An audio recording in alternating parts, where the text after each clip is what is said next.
Tekrardan merhabalar, hoş geldiniz. Bugün de farklı bir konuyla karşınızdayım.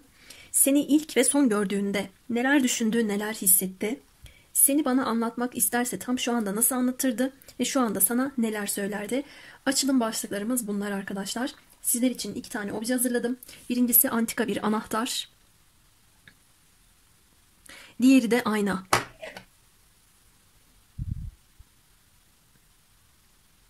Seçiminizi yaptıysanız ben anahtardan başlıyorum.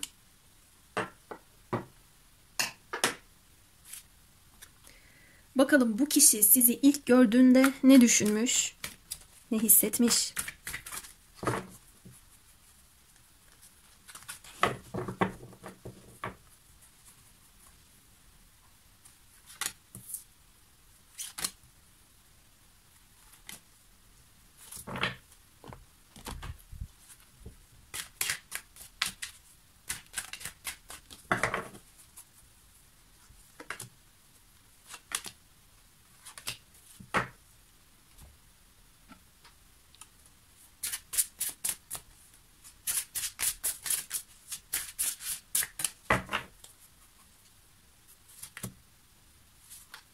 Buraya iki tane geldi.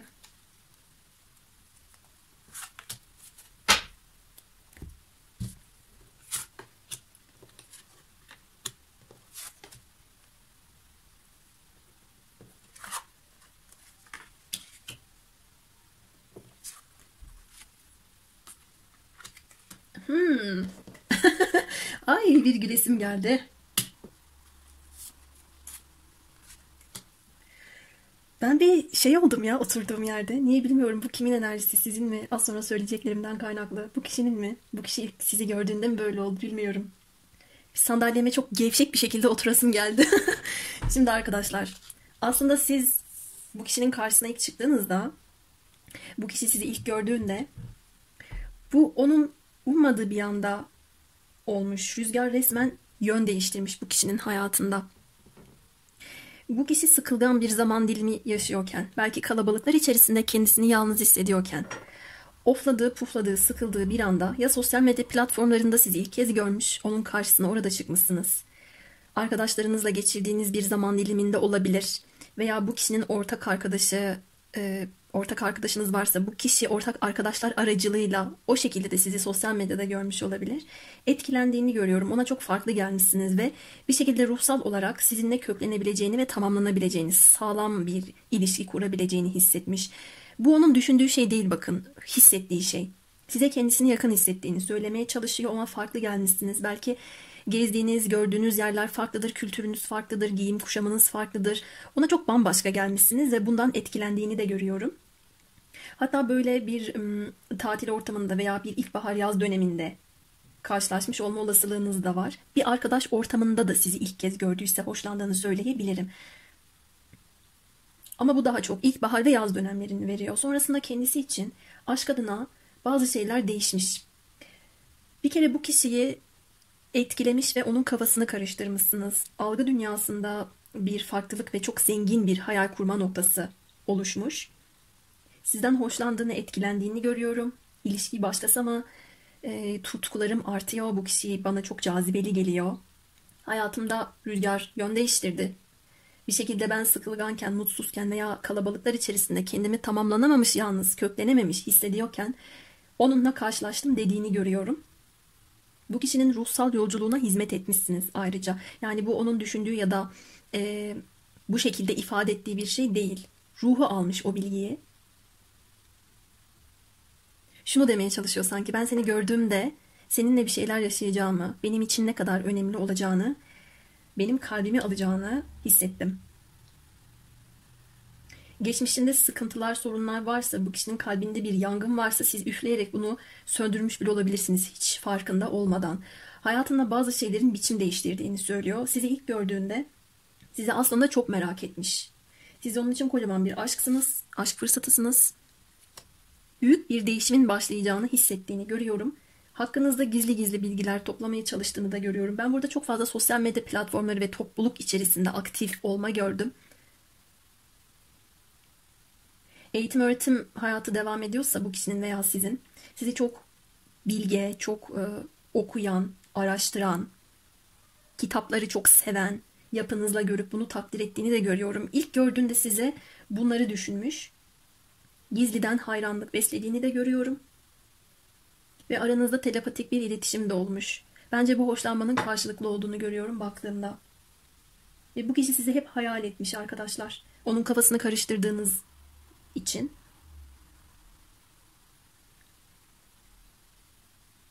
Hatta böyle hoşlanma ve tutkuların yoğunluğuyla beraber fantezi dünyası çok genişlemiş olabilir. Farklı hayaller de burada görmüyor değilim. Ama hayatında bir değişim olacağını hissettirmişsiniz bu kişiye. Peki. Onun için değişim kapısını açmışsınız siz. İlk gördüğünde sizinle ilgili düşündüğü ve hissettiği şeyler bunlar olmuş. Peki.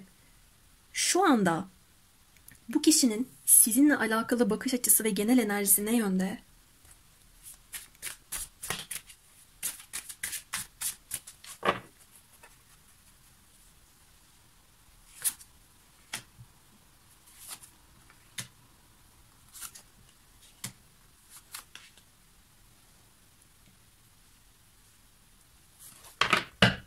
Bundan hemen sonra son gördüğünde ne hissettiği sormam daha yerinde olur. Çünkü burada sorunlar, pürüzler geldi. Şu anda bu kişinin sizle ilgili enerjisi şöyle. Ona düşmanlaştığınızı, belki onu çok kıskandığınız için ona haksızlıklar yaptığınızı, bir şekilde bütün gücünüzü olumsuz olarak bu kişi üzerinde uyguladığınızı düşünüyor. Ve üzerinde büyük bir yorgunluk, pişmanlık, vicdan azabı ya da suçluluk var. Bu kişi stres altında. Belki o size haksızlık yaptığı için siz ona tamamen arkanızı döndünüz. Bağımsızlaştınız. Sert bir şeyler de söylemiş olabilirsiniz o kızgınlıkla beraber. Sizin ona kızgın olduğunuzu düşünüyor ve bu onun üzerinde bir yük. Burada çok fazla uykusuz geceler geçirdiğinden de bahsetmeye çalışıyor. Şu anda muhtemelen siz bu kişiyle iletişim kurmuyorsunuz ya da aranızda bir ayrılık var. İlk gördüğünde hissettiği şeylerle şu an enerjisindeki durumlar arasında çok büyük bir farklılık verdi çünkü. Sizin gözünüzden düştüğünü de düşünüyor. Ve kendi geleceğinden çok endişe ettiğini de görüyorum. Peki, buradaki kartların olumsuz gelmesi muhtemelen size en son gördüğünde düşündüğü ve hissettiği şeylerde bağlı, orada saklı.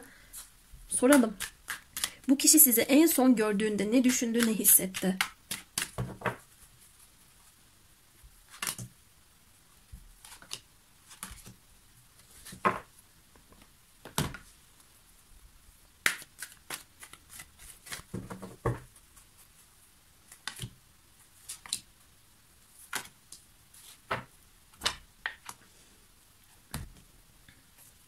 Katina'yı kullanalım. İçimden Katina geçti.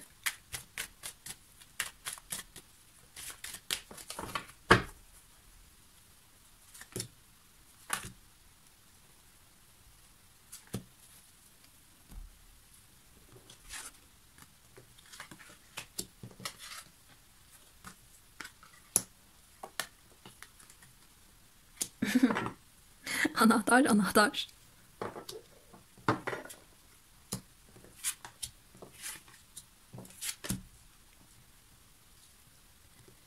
Evet.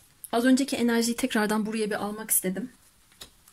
Şimdi arkadaşlar, bu kişinin an enerjisinde az önce bahsettiğim o sıkıntısı, o vicdan azabı, uykusuz geceler geçirmesi ve sizin ona kızgın olduğunuzu düşünmesi, bu kişinin tüm o güzelliklere arkasını dönüp bencilce tamamen fark etmesi gereken şeyleri değil de uyandırma çağrısını almadan, bunlara kayıtsız kalarak umursamaması gereken şeylere yönlendiği içinmiş. Bu kişi sizden gitmiş ve giderken de gözü arkada kalmış.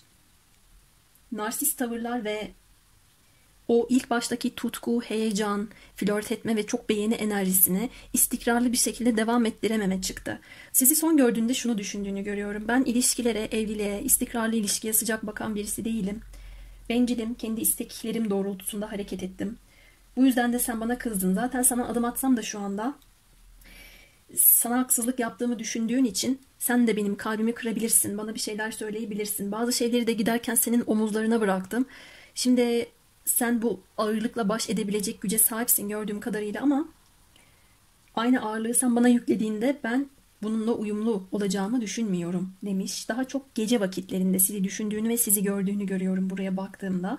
Siz onun sığınağı gibisiniz ama o sığınakla bile içini kemiriyor. Bir çıkış yolu bulmaya çalışıyor. O sıkıntılı duruma bir çözüm bulmaya çalıştığını görüyorum. Ayrıyeten kendisini son derecede yalnız hissettiği için bu yalnızlığının da sizinle beraber şifalanmasına ihtiyacı var. Sizi son gördüğünde siz kendi hayatınızda çok uyumlusunuz ve sizinle bir sinerjiyi yakalayabileceğini düşünmüş. Fakat bu kişi bana kendisini de anlatıyor sizin haricinizde ya da aranızdaki bağın haricinde. Ben elde tutulması zor bir insanım. Ben tutkularımın peşine balıklama dalan, o şekilde giden, benimle uyumlu olduğunu düşündüğüm her enerjiye kucak açan bir insanım ve çocuk gibi onun peşinden gidiyorum dediğini görüyorum.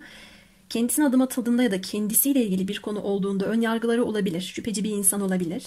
Ya da önemli olan ben olduğum için bana şu şekilde davranılmasına izin vermem diyebilir. Ama bir başkasına aynı tavırları yaptığında da bunu bu şekilde gözetmediğini gördüm. Sizle ilgili konuyu düşündüğünde, size en son baktığında duyguların samimiyeti, sizinle beraber rahatça akan bir ilişki, aynı zamanda bu ilişkinin bu duyguların haricinde yoğun bir tutku ve hayranlık olduğunu da görüyorum. Bu kişi size hala hayran ama onun bakış açısına göre o bana hayran değil. Bunları düşünüyor arkadaşlar. Böyle dediğini görüyorum. Ve şuna baktığımda da sanki siz bir ilk çağ döneminde bunu diyesim geldi. Duvarlara bir takım işaretler, semboller kazıdığını gördüm. Sizi unutmak istemiyor bu kişi.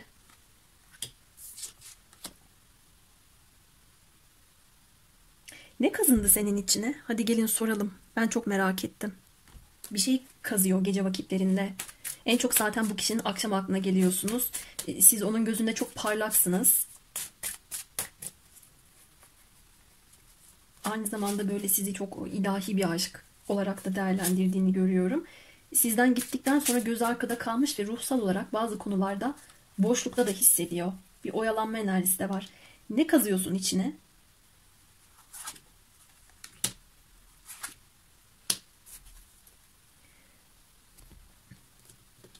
Burada iki türlü yorum ama. Bakın arkadaşlar şöyle bir şey var. O sizin içinize bazı şeyleri o kadar derin ve kanatarak kazımış ki bunu unutmayıp takıntı yapıp sonrasında onun burnundan getireceğinizi de takıntılı bir şekilde düşünüyor. Ama bir taraftan onun egosuna dokunan bir durum bu. Size eksik bilgilerle ortada bir uyum ve tutku var iken sizi çözümsüz bırakmış, kendisi çözüm zannettiği aylaklık peşinde olmuş olabilir. Ve aynı zamanda ben bu kişinin cinselliğe, alkole, kumara, buna benzer yanlış alışkanlıklara da takıntılı ve bağımlı olduğunu gördüm. Ve bu onun çok köklü bir şeye. İç dünyasına kazınmış bir özelliği. Sıkıldığında buraya da sığınıyor olabilir. Sonrasında hatalarını fark edip kendisine yükleniyor olabilir. Ama ben burada sorumluluktan kaçan bir birey gördüm. Onun sığındığı şeyler yanlış şeyler. Kendi kendine bunun bilincinde ama bir taraftan da inkar enerjisi var ve korku duygusu çok yüksek.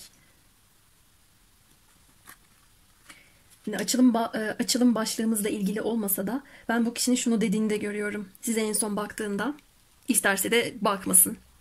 Bakmak istemesin, görmek istemesin. Bu şekilde elini yüzüne kapatsın. Ben ne halt yedim? Ben ne yaptım? Ben zevklerimin peşinden mantıksızca koşarken başımı belaya soktum. Kabul etsem de etmesem de bu böyle. Ama bir taraftan da bazen bunlar bana yanlış gibi gelmiyor. Bunlar bana kendimi anlık da olsa iyi hissettiriyor. Ben bunlarsız yapamam dediğini de görüyorum. Burada sağlıklı bir enerji yok. Bu kişinin hayatında siz misiniz ona sağlık enerjisi veren, onu köklü kılan, onun hayatında ruhuyla, iç dünyasıyla, fiziksel dünyasını bağdaştıran siz misiniz? Biraz bunu fark ettiğini görüyorum bu kişinin. Size en son baktığımda da genel enerjisinde ve kendi kendine söyleminde bunlar var. Peki, seni nasıl anlatır? Bir anlat bakalım, nasıl anlatırsın?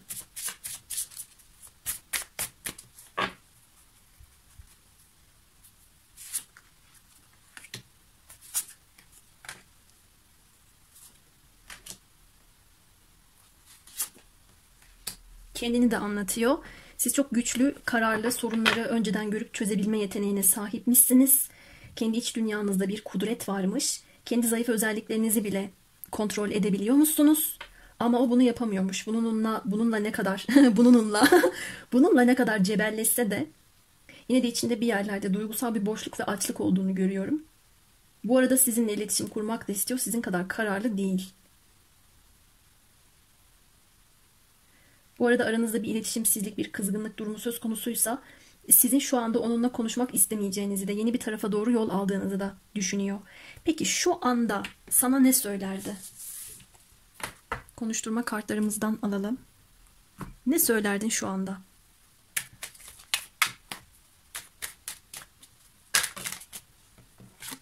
Artık aldığım işaretleri görmezden gelemem.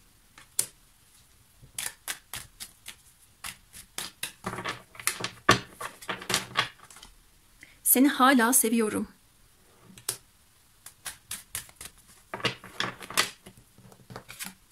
Sen bir meleksin. Evet. Kendisi de bir şeytan bu arada. Şeytan kartı gelmişti ya.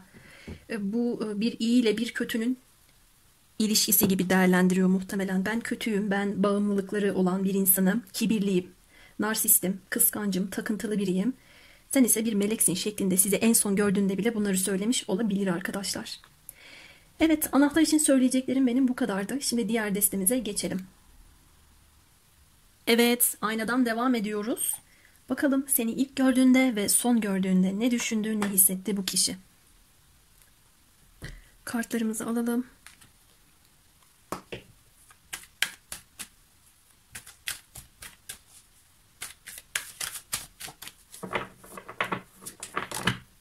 Kart düştü.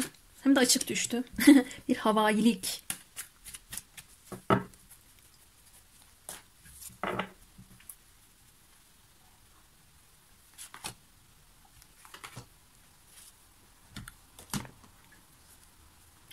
Acaba havailik içerisinde olan kendisi miydi yoksa sizi mi çok havai buldu?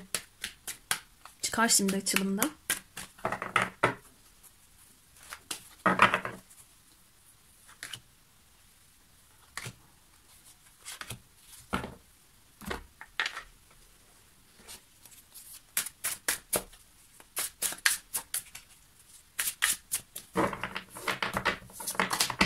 Bu da buraya düştü. Ne kadar çok kıpırdayan kartlar var.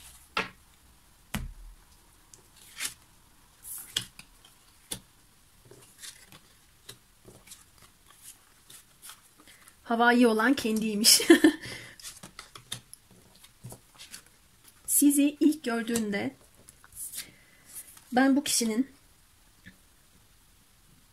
ilişki insanı değilim ben. Hayatımda ilişki de istemiyorum. Nerede sabah orada akşam takılmak istiyorum gibi bir düşüncesinin olduğunu görüyorum. Sizi ilk gördüğünde de böyle düşünmüş. Muhtemelen de o şekilde devam ederim ya da o şekilde yaklaşırım şeklinde düşünürken sonrasında her ne olduysa burada içinde istese de istemese de kafasında sürekli dönmüşsünüz. İçinde sürekli bir çocuksu merak, heyecan oluşmuş ve sürekli sizi görmek istediğine dair bir şeyler bana söylemeye çalışıyor. İlkbahar ve yaz mevsimi burada da geldi. Sizi ilk gördüğü mevsimler bunlar olabilir. Çok fazla ateş burcu teması olduğu için yaz aylarını daha fazla ele alabilirim ilkbahardan ziyade. Bu kişi sizi ilk görmemiş arkadaşlar. Bakmış ama görmemiş. Ya da görmek istememiş. Bakın burada gözleri kapalı. Sizi ilk gördüğünde ne düşündü, ne hissetti. Kendisinin yapısında kararsızlık çıkmazı olduğunu bildiği için, kolay kolay karar veremeyen bir yapıya sahip olduğunu bildiği için olabildiğince ciddi şeylerden, sorumluluk alabileceği durumlardan kaçınmaya çalışıyor. Çocuksu, umursamaz bir enerjisi var. Sizinle eğlenebilirmiş, takılabilirmiş, bunları düşündüğünü görüyorum. Sosyal medya platformları ve sosyal çevre çok fazla geldi. Sizi çok eğlenceli bir kişi olarak gördüyse zaman geçiririm, flört ederim şeklinde düşündüğünü gördüm. Ciddi bir ilişkiye çapa atmak ve köklü bir şeyler yaşamakla ilgili bir düşünce içerisinde değilmiş ilk gördüğünde. Fakat sizin kendi doğanızda, kendi hayatınızda çevrenizdeki insanları besleyen, büyüten, onlara verimlilik, yaratıcılık enerjisi yükleyip bunu katan yapınızı fark ettiğini gördüm. Bunları düşünmüş. Ve bazı konularda da bir netlik yaşadığı çıkmış. Ama ben şunu şu şekilde söyleyemem. Sizi görmüş de çok etkilenmiş de etkilenir, etkilenmez. Hemen bir şeyler yaşamak istemiş ve sizi bırakmak istememiş. Sürekli tanımak ve biraz daha derinlere inmek istemiş diyemem. Burada çok yüzeysel kartlar geliyor. Bir netlik, bu kişinin hayatını ısıtmanız olmuş fakat geniş çaplı kararlar vermekten de olabildiğince uzak durmuş. Korkutmuşsunuz sizi bu kişiye. Niye korktun? Bir paniğe kapılmış ve korkmuş. Yattığı yerde bile yatak ona diken gibi batmış olabilir sırtına. Eline telefonunu aldığında bir sıkıntılı hissettiğini görüyorum. Niye korktun sen? 2 tane bitiş kartı geldi çünkü. Bir anda bir kestirip atmış muhtemelen. Yeni bir başlangıçtan, hayatına yeni bir sayfa açmaktan korkmuş. Birini merak ediyor olmaktan korkmuş. Sizi sürekli stalkladığını görüyorum. Bunu da öyle gizli gizli yapmamış ayrıca. Sizi inceledikçe korktuğunu gördüm. Bu kadar havai bir yaklaşıma sahipken sizi sürekli görmesi, hakkınızda bir şeyler bilmesi, bilgiler toplamaya çalışması, merakına yenik düşmesi onun kafasında çok fazla dönmeniz ve içinde yer edinmenize neden olmuş. Bu yüzden de daha fazlası olmasın diye bir anda bir kestirip attığını da görüyorum. İlk gördüğüyle sanki şu kısımda son gördüğü arasında bir yerleri de yorumladım gibime geldi. Çünkü direkt bir bitiş kartını da verdi. Başlamadan bitirmiş olabilir. Ya da güzel bir ilişkiyi havailiğiyle, ukalalığıyla, inatçılığıyla sonlandırmış, ona zarar vermiş de olabilir. Böyle bir yapısını da görüyorum baktığımda. Peki şu andaki enerjisi nedir? Şu anda durum senin için ne?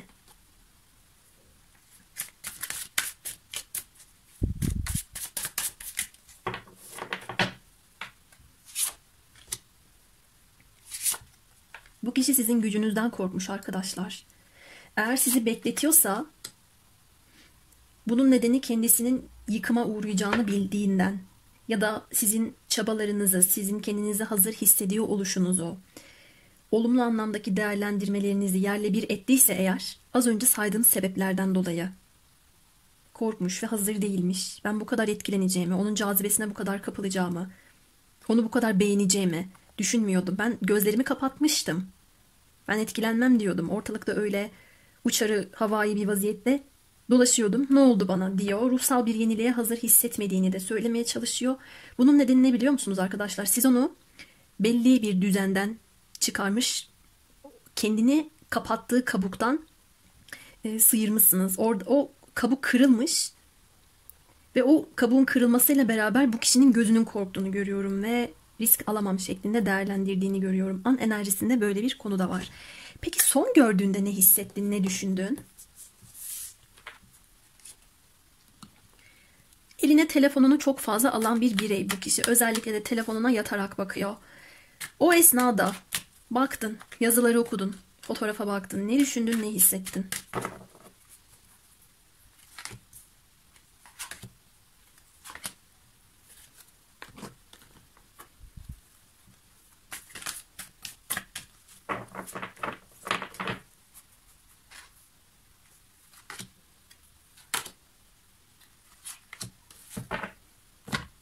Yine Katina kartlarımdan alayım.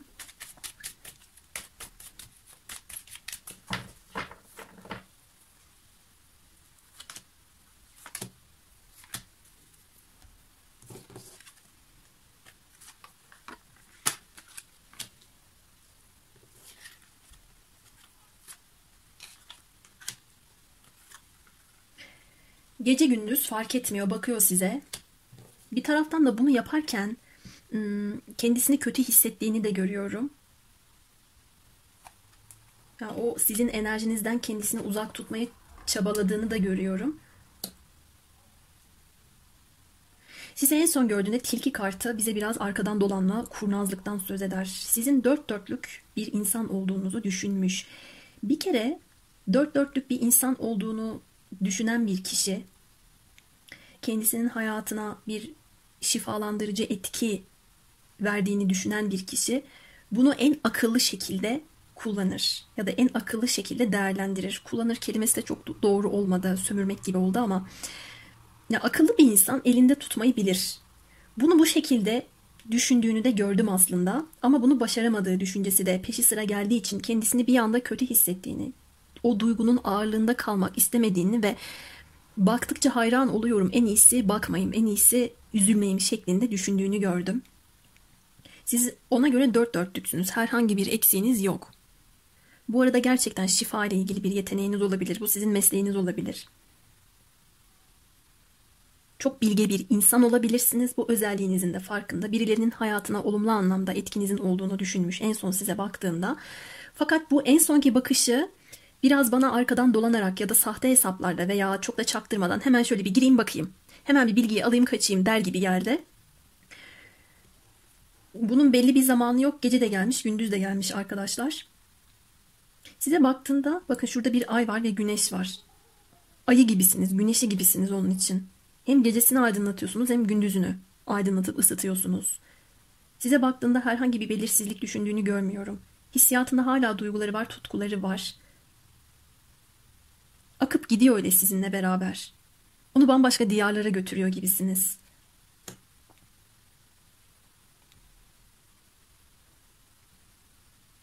Su enerjisi çok fazla geldiği için bu kişinin duygu dünyasında ben bir yerde şu konuda da sıkıştığını düşünüyorum. Size en son baktığında ben sana geçmişime, seninle ilgili olan durumlara geri dönmeliyim ama bunu hem doğru düzgün bir şekilde yapmam lazım. Hatalarımdan ders çıkararak yapmam lazım diyor. Hem de bir o kadar da çabasızlık enerjisi içerisinde biraz kendiliğinden olmasını istiyor gibi. Zaten istemese de içi size akıyor, aklı size kayıyor. Bunu fark etmiş. Ruhsal olarak onun yolculuğu sizsiniz. Burada bunu da görüyorum. Bu kişi zihnen bunu değerlendiremez. Zihin bu noktada devreye giremez ama ruh konusunda o şekilde yorum getirebilirim arkadaşlar. Peki o zaman neden çabasız noktada kalıyorsun? Sorumluluk almaktan kaçtığın için mi? Niye?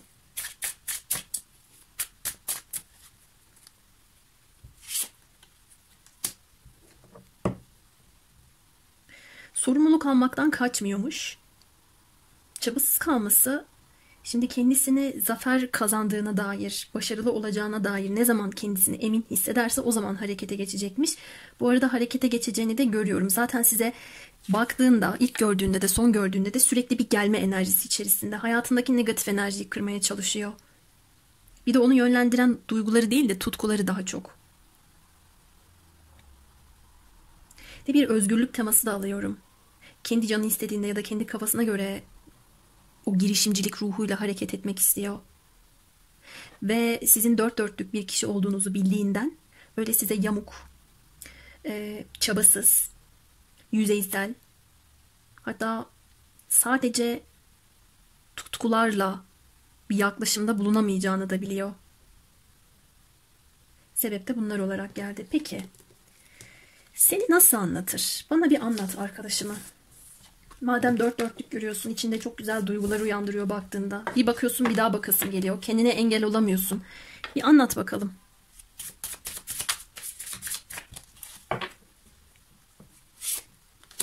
Korkuyor arkadaşlar bu kişi. Sürekli bir korku geliyor. Ve siz onu korkularıyla yüzleştirdiğiniz için kendi iç dünyasında buna hazır hissetmediğini düşünüp hata yapmaktan da korktuğundan, aldanmaktan korktuğundan duygularına, düşüncelerini hep kendisine saklıyor. Özellikle de gece vakitlerinde bunlar hortluyor olabilir. Böyle diyeceğim artık yani. Ve artık bir karar vermesi gerektiğini biliyor. Bu kişinin üzerinde etkiniz çok büyük. Onu çok etkiliyorsunuz. Eğer size haksızlıklar yaptıysa o adalete, eşitliğe, hakka çok önem veriyor. O yüzden de ona yamuk bir şekilde gidemem, hata yapamam, gelişi güzel yaklaşamam şeklinde düşündüğünü görüyorum. Gittim mi tam gitmeliyim. Kendimden emin olmalıyım. Dürüst olmalıyım. Fedakarlık yapmalıyım diyor. Çok fazla güneş kartı çekti burada. Dolayısıyla bir Aslan Burcu teması ağır basabilir. Az önce de vardı Ay'a Güneş, fark ettiniz mi? Ya da ben çok video çektiğim, çok yorum yaptığım için kartları mı karıştırdım diyecektim. Bir bakalım şöyle. Vardı sanki Ay bir daha. Evet bakın. Ay Güneş Güneş. Siz ayla güneş gibisiniz desem de yanlış olmaz. Sizi nasıl anlatırdı? Böyle anlatırdı. Ve her şekilde de tabii onun hem ayı hem güneşi olmuşsunuz.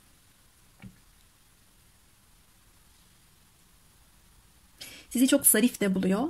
Konuşma şeklinizi çok beğeniyor. Ona enerji vermenizden hoşlanıyor. Onun hayatı için bambaşkasınız siz. Ve kendi hayatındaki belirsizliklerden bahsederken sizin için durum o şekilde değil. Peki konuşturalım. Ne söylersin? Şu anda tam şu esnada ne söylersin? Ve aranızdaki bazı şeyleri iyileştirmek istediğini de görüyorum. Bunu çok hissettim ben.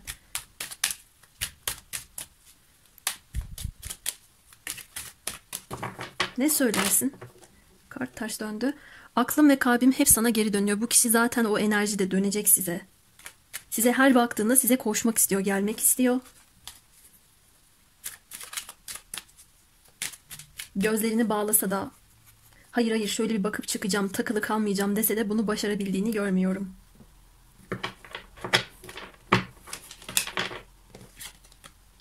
Senin için hazır değildim. Demek ki şu anda da hazır olmaya çalışıyor. Orada bir soru sormuştum ya arkadaşlar. Niye korkuyorsun la bir şey daha vardı. Orada yaptığım yoruma denk geliyor burası. Şu an tam hatırlayamadım. Evet son bir cümle daha alalım sizden. Şu. Sen benim ruh eşimsin. Doğru. Ayla güneş. Ay çok etkilendim bu aynada. Çok güzel çıktı. Belki bakın şu da olabilir. O zamanlar ruhu fark etmiş bunu zihinle değil demiştim ya. O zamanlar bu tarz kavramları bile bilmiyor olabilir. Veya inanmamış olabilir. Veya çok lakayt olmuş, ukalalık yapmış olabilir. İlk gördüğünde hiç etkilenmeyeceğini ya da etkilenmemek için kendisine önceden söz vererek ilerlediğini söylemeye çalışabilir. Şu anda bunun kabulüne geçtiğini de hissettim ben. Çok güzel çıktı bu ayna. Döner size bu kişi. Siz onun için hep aynıymışsınız ayrıca. Hiç değişmemişsiniz. Evet, çok mutlu oldum böyle açtığıma. Niye bilmiyorum, içim bir kıpır kıpır oldu. Ayna içinde sizlere söyleyeceklerim bu kadardı arkadaşlar. Farklı açılımlarda görüşmek üzere. Kendinize iyi bakın.